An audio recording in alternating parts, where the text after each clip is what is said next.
Alzheimer's disease. Two words that can send a shiver down the spine and make us reflect on the fragility of memory, family, and dignity.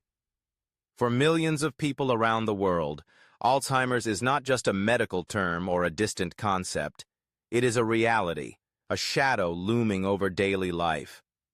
At its core, it is about loss, the loss of precious memories, of the ability to recognize loved ones, and perhaps most painfully, the loss of independence. The fear of becoming a burden to children and grandchildren is a silent burden that lies heavy on the hearts of those diagnosed and their families.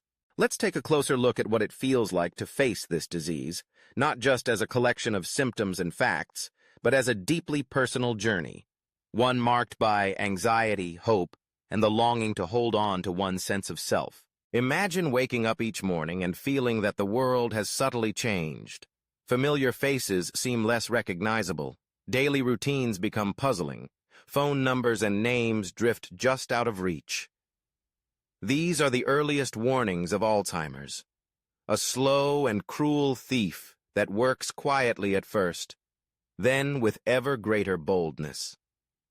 The fear of these early symptoms often sparks a deeper dread.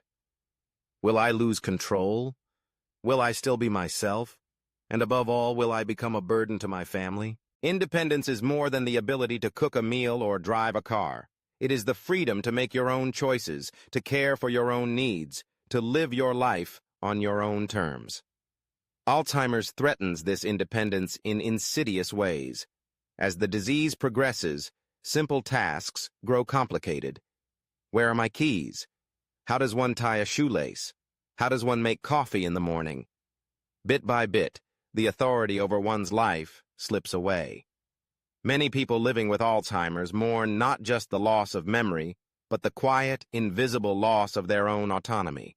It is a profoundly human fear. To imagine oneself needing help for basic necessities, to sense that your children, once nestled in your arms, must now lift you from the chair. The role reversal is unsettling.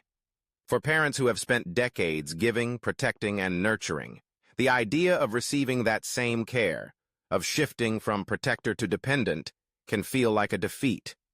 Pride, dignity, and a lifetime of self-reliance can make it difficult to accept help, even from those who love us most. Layered atop this is the anxiety about being a burden. Aging parents worry about the sacrifices their children might make. Time taken off work, financial pressures, interrupted dreams. They see their grandchildren growing, friends moving on, and fear that their illness will reshape the ambitions and happiness of their loved ones. It is a worry often kept silent, tucked away behind hesitant smiles and gentle reassurances. But these fears, while powerful, do not tell the whole story. Even as Alzheimer's takes away, it can bring families closer together. It can serve as a catalyst for gratitude, candor, and expressions of love that are often left unspoken. In facing adversity side by side, families often discover new reserves of patience, creativity, and compassion. The journey might be filled with challenges, but it can also be rich with connection and meaning. Still, the fears deserve to be acknowledged. It is okay to worry about losing independence. It is natural to fret about being a burden. There are practical steps, however, to address these concerns. Early planning can make an enormous difference. Setting up powers of attorney, making clear one's wishes about medical care, managing financial affairs, and considering long-term care options can all help preserve autonomy for as long as possible and ease some of the uncertainty for families. Support networks matter, too. No family should face Alzheimer's in isolation. Communities, social workers, and organizations exist to assist, whether it's providing information, emotional support, or specialized care. By seeking help, those affected by Alzheimer's can remind themselves and their families that needing support does not have to equal becoming a burden. Rather, it is a way to preserve dignity and quality of life. Beyond the practicalities, there is a need for kindness and understanding. Today, the stigma around Alzheimer's can be as isolating as the disease itself. Friends may drift away, unsure of what to say or how to act. But it is important to remember that the person with Alzheimer's is still there, with feelings, desires, and stories to share. Moments of clarity and joy are still possible. Connection, through music, art, touch, and laughter, can still break through even in late stages. For children and grandchildren, watching a loved one fade is heart-wrenching. There will be moments of anger, frustration, and grief, but there can also be moments of deep tenderness. A shared glance, a whispered word, a warm hand held tightly.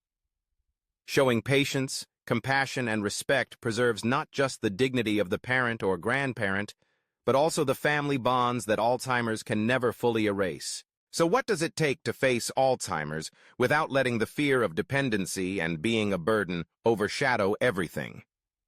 Courage, openness, planning, and most of all, love. Love that persists, adapts, and finds new ways to give and receive. For anyone touched by Alzheimer's, know this: independence in its deepest sense is not defined solely by what you can do alone, but in your ability to shape your life with meaning, dignity, and connection. Relying on others does not diminish your worth or your legacy. Families, ultimately, are about caring for each other, in youth and in age. Becoming vulnerable is not the same as becoming a burden. It is simply being human. No one chooses Alzheimer's. But there are always choices to be made in how we respond, how we support one another, and how we face the challenges together.